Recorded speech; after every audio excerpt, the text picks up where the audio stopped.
Olá, espero que você tenha passado um período de festas muito proveitoso.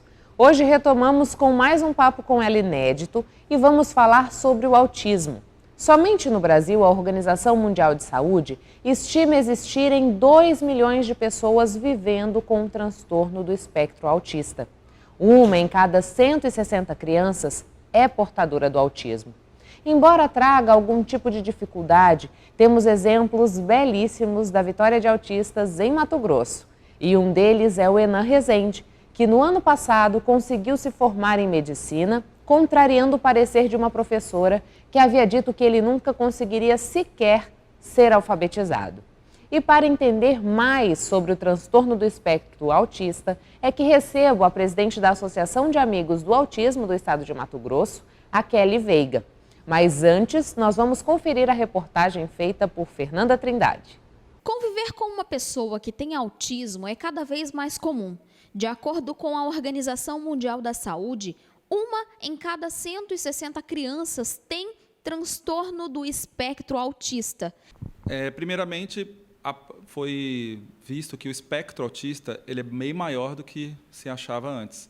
Pessoas que eram tidas como tímidas, apenas como introvertidas, na verdade, fazem parte, aparentemente, desse espectro.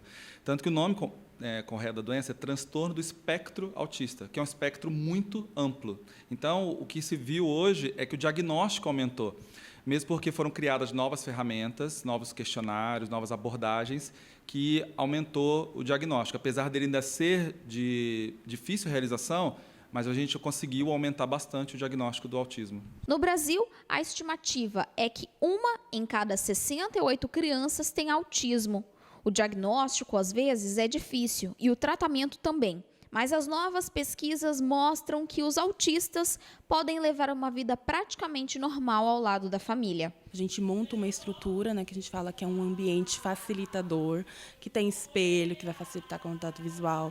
É um ambiente livre de distrações sensoriais também. Então, crianças dentro do espectro, elas têm disfunção sensorial, ou seja, ambiente muito barulhento, elas têm dificuldade, elas se distraem, elas não conseguem focar. O TA se refere a uma série de condições caracterizadas por algum grau de comprometimento no comportamento social, na linguagem e na comunicação. Além disso, por uma gama estreita de interesses e atividades que são únicas para o indivíduo e que são realizadas de forma repetitiva. Leva-se muito em consideração a observação dos pais, cuidadores, professores, na avaliação e no diagnóstico, porque nós temos alguns questionários a serem preenchidos de acordo com cada característica, de acordo com cada, aparentemente, espectro onde aquela criança se encaixa. E aí, avaliação psicológica, psiquiátrica, infantil, muitas vezes o próprio pediatra também a sua avaliação. É a partir de uma avaliação multiprofissional que é feito o diagnóstico do autismo. Davi tem 12 anos. Ama tocar instrumentos musicais e está no 6º ano do ensino fundamental. No caso do pequeno Davi, não é necessário o uso de medicamentos, mas ele tem acompanhamento com a psicóloga e regularmente tem o apoio pedagógico. Então, a gente montou um ambiente, um quarto de brincar, e nesse quarto de brincar ele ficava 4 horas por dia, né? E aí cada hora ia entrando um voluntário, o pai entrava no quarto também e estimulava ele. A gente fez cursos para aprender também como estimular. Fora isso, o processo de inclusão também ele foi feito sempre com mediador, né, ajudando ele a se comunicar, fazer ponte com as pessoas, né, para se comunicar e as pessoas entenderem ele também. Para identificar o autismo, é preciso que os responsáveis pelo cuidado, sejam os profissionais, sejam pais ou cuidadores, estejam atentos ao desenvolvimento da criança e, quando necessário, busquem atendimento médico especializado, que pode ser psiquiatra ou neurologista, além, é claro, do pediatra. Ele é um pouco diferenciado que as demais, o comportamento, a socialização, a oralidade, né?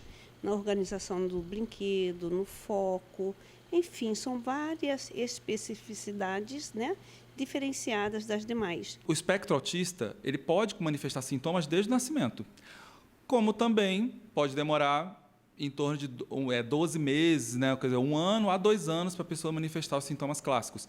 Mas alguns pequenos sinais você pode tentar notar. Os mais clássicos, que é ausência de contato ocular, dificuldade de socialização.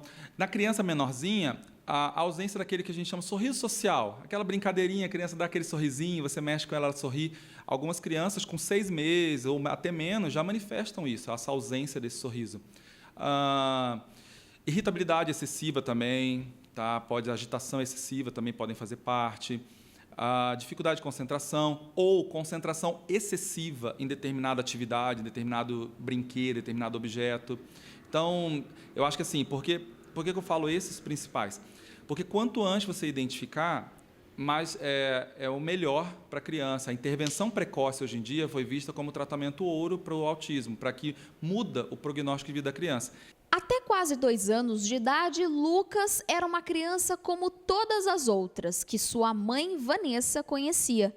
Levantava, sentava e batia palminhas. No entanto, nessa idade, começou a desaprender algumas habilidades e se mostrar mais sério. O Lucas, ele passou a regredir em algumas coisas, né?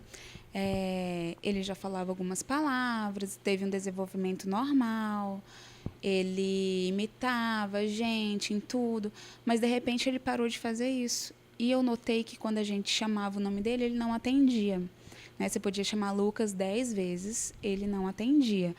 Eu pensei, gente, será que meu filho é surdo? Tem algum problema auditivo? E aí eu fui buscando. Procurei o otorrino e não tinha problema nenhum de audição. E o pediatra pediu, né, passou algumas guias para a gente ir no fonoaudiólogo, psiquiatra, neuro. E aí eu consegui o diagnóstico. A Jaqueline acompanha o Davi há 10 anos e destaca que nessa idade os estímulos já são desenvolvidos visando o hiperfoco da criança.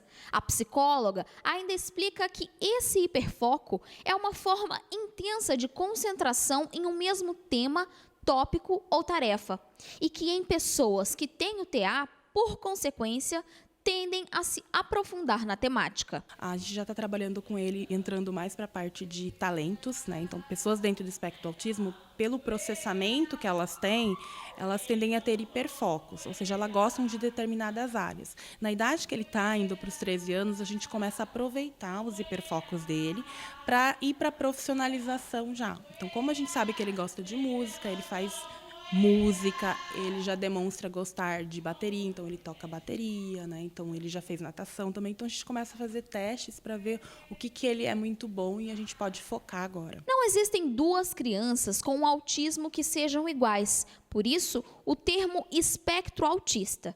Vanessa descobriu há pouco tempo que o filho era autista e hoje, com 3 anos, Lucas ainda não fala e o tratamento é constante. Você tem que ser muito paciente. Minha sala é grudada, vários números, letras. Você tem que trabalhar a questão do comportamento. Tudo, o autista ele não gosta de novidade, né?